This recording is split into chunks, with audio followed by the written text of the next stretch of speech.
So I just want to encourage you, however you're feeling now, whether you're single and satisfied, feel like you don't need a husband, or whether you're struggling in your singleness, or whether you just don't know if you ever care about that special someone or a husband, just know that the season that you're in now, there can be hope, joy, beauty in it, and you literally can create a life that you do not feel like you need rescuing from. And that was one of my goals, that when I met my husband, that he didn't find me like some damsel in distress, because God did not create us as women to be damsels in distress. He just didn't. He didn't create us to be damsels in distress. And he created us in his likeness and in his image. And as women, we are powerful. We have so much power and influence and so much in us that God wants to do through us.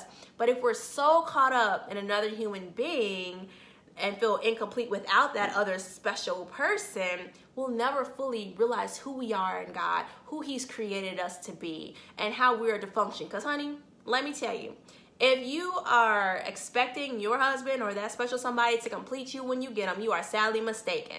And let me tell you why. Like, that's too much pressure for another human being. And also, I have a husband, he is amazing. Like, God really blessed me, and I'm not bragging, I'm just being real. He did. But he can't complete me. Like, there's times where he doesn't understand where I'm coming from, or doesn't understand how I feel, or maybe he wants to help me through something, but he just doesn't have the answer.